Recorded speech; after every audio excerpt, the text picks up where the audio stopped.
with some architects. They have their day job working at the GLC, but they also belong to this radical architecture group called archaic. Building opens in 1968, and underneath it is this weird space that we now call the Undercroft. What it's for, nobody knows, least of all the architects. It had everything that skateboarding wanted. It had inclines, it had flat, it had stuff to jump down. There's something fundamental about what's there that just makes it amazing for the act of riding a skateboard. It's one of the most iconic skate spots in the whole world. As far as like the cultural significance in Europe, there's nothing that even comes close to Southbank. You know, if you're coming from out of town and you wanted to know where the skaters going to be in London, you're going to be in the Southbank. That's not even a question. You want to know where the breakers are going to be, they were going to be in Covent Garden. These are locations that like go down in folklore. It was a pilgrimage that everyone had to do, and you go there and you meet like-minded people and trade links and trade tips and talk to people and make connections up and down the country. It's the whole like holistic thing about the place. It's the echoes of the history, the topography, what's there, what's been done there, where it is, how you get there. The level of progress is like insane. Like people from the 70s would not believe that, they wouldn't believe it. My best friends now are all from Southbank, every single one of them. Skating, innit? You just, even if you're not skating, you're watching everyone else skate, meeting all these people, learning to skate and knowing what's good, watching up people film there. It's always cool seeing the pros skate here. Like, from watching them on YouTube and then seeing them in real life, it's like very cool. Just a space to come and be able to skate 24/7, rain or shine, any time of day. It's a healthy thing for people to have. I actually thought it was very cool that Southbank would let something like that be there, because I always wondered if they were going to say you can't be here anymore. Well, when I heard that they might move the skate area, I was absolutely horrified. I know that they've offered an alternative site, but in a way that misses the point, because this site has built up organically. It's come from the skateboarders themselves. Generations of skateboarders now, going back decades. It's part of the public-facing bit of the Southbank, and for me is part of the heritage of that wonderful cultural area of London. For me, going to the Southbank, I know if I take my son, he wants to see the skaters. I know the tourists are there, they want to stop and see the skaters. Skaters are a big part of what the Southbank is about, and I don't think they value it as much as they should.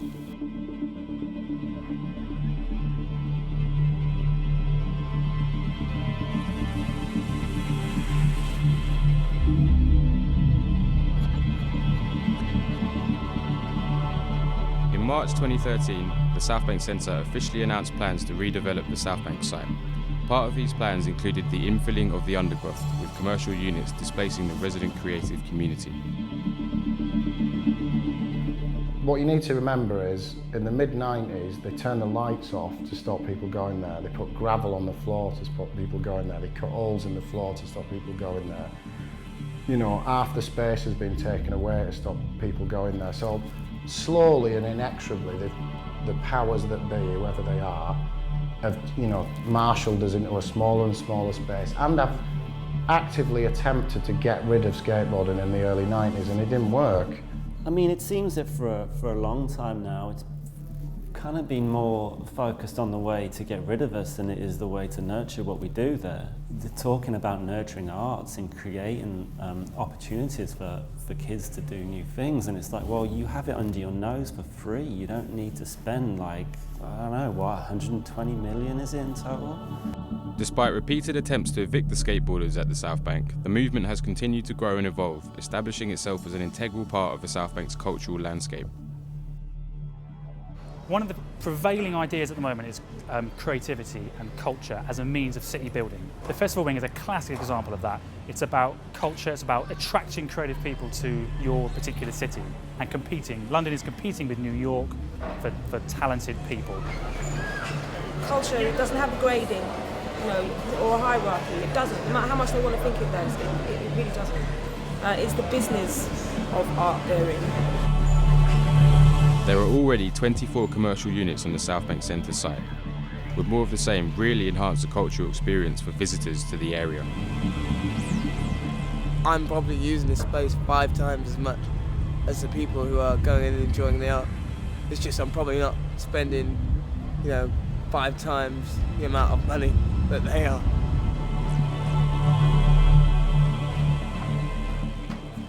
On one level, I understand the South Bank's difficult position, where they need to raise a lot of money to produce a major contribution to the arts in London. The problem is that, particularly if you do things quickly, the cultural, emotional, political dimensions of things don't get teased out. So this is the 5th or the 6th time that there's been redevelopment plans for the South Bank. And in the last 20 or 30 years, a number of schemes have failed for whatever reason. But a common thread through all of them has been that the people who actually run the place have failed to pay attention to people who have actually made their objections known. And it looks like the Southbank Centre with the Festival Wing plans are once again failing to pay attention to the people who actually use the space.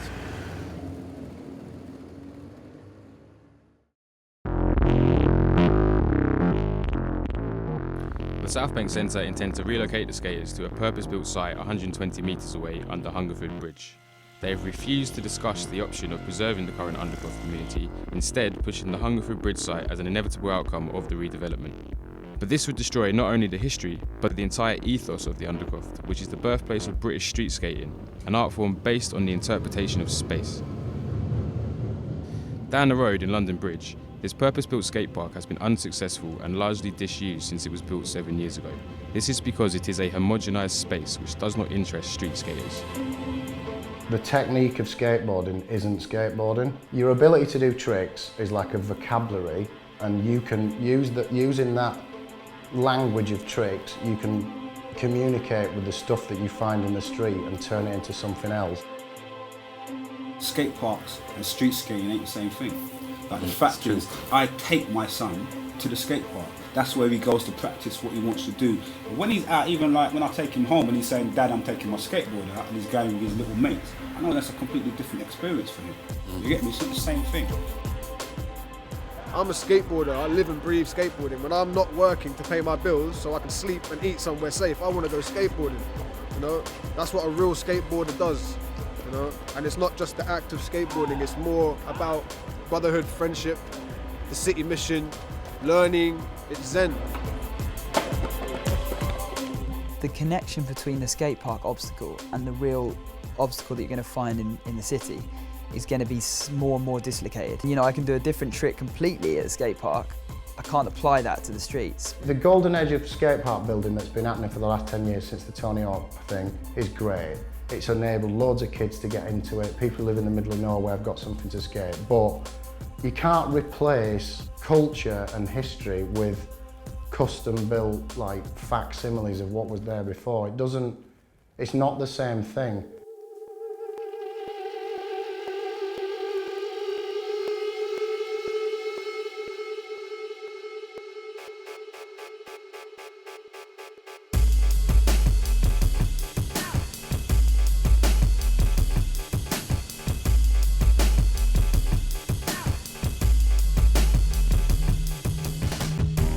In April 2013, Long Live Southbank was set up by the local skaters in reaction to the lack of consultation and poor engagement with the local community over the Festival Wing plans.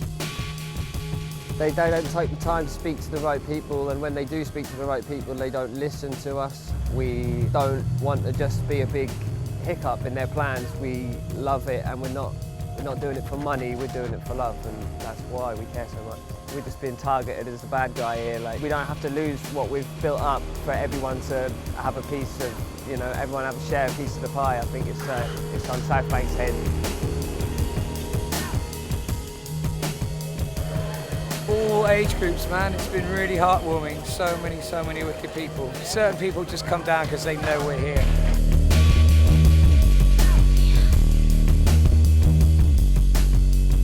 Not even just us skaters, people in general care about something else.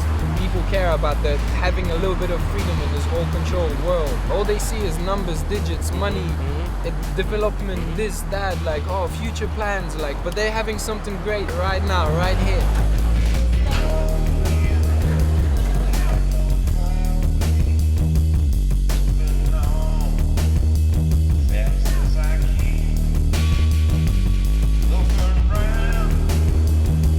Anytime country which is totally apathetic politically. Go on, turn the TV on, turn the radio on. Young people today don't vote, don't do this, don't care about that. Well, here's an example of like thousands of young people who do care. So I can't see how that's anything other than something that should be applauded and respected and that people should be proud of, not, oh God, they're kicking off. That's just a really patronising attitude to have to me, to not understand that. On the 4th of July, we delivered a record 14,000 individual planning objections to Lambeth Council. This resulted in the pausing of the application for 6 months. During that time, the Southbank Centre have launched a PR campaign to discredit the skaters and raise support to continue with their plans. Instead of this banner that it's for education, it's for the better, dig deeper into the meaning behind what that better and what that education is and what that does, rather than using that without thinking about it too much, in direct opposition to, say, skateboarding.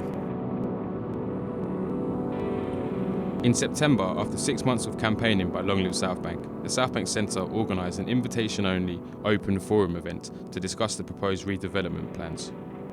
Only after 2 days of discussion and 4.5 hours of negotiation was the idea of the preservation of the Undercroft entertained, and one solution offered: for the skateboarding community to raise £17 million in 6 months to bridge the existing funding gap for the Festival Wing scheme. I don't think they have any idea of how long we've been trying to talk to them, so this didn't have to happen. The fact that they've now basically told us that we have 6 months to raise £17 million in order to save something that was a free space is like, it's ridiculous. Once those places are gone, all that's left is the memory of it. And the problem with the memory of Southbank is that there's just so much more. There's so many good times. There's so much spirit down there still. It would be tragic for it to be lost to something as just so unnecessary as retail space. The Southbank Centre continue to ignore the voice of the Undercroft community and the widespread public support the Long Live Southbank campaign has generated. Surely, if they are committed to providing truly inclusive arts for the many, not the few, they should listen to the many and not be the few who dictate. The world is urbanising. More people of different creeds, different cultures, different religions are all living close to each other. So you've got more sort of stuff wanting to be expressed. Now, counter to that, big businesses are international now, so they're creating spaces which look the same, as well as kind of feel the same and forcing people to act the same. So you've got these two very conflicting kind of processes. We're seeing it in Tahrir Square, and I think this, in one way or another, is also part of that process. It's part of that tension which exists in cities. You know, I can think of countless examples in other areas where something that somebody else tries to give you or impose on you doesn't actually end up being successful or very creative, whereas something that has grown up from the grassroots, from the bottom, ends up being of real lasting cultural value.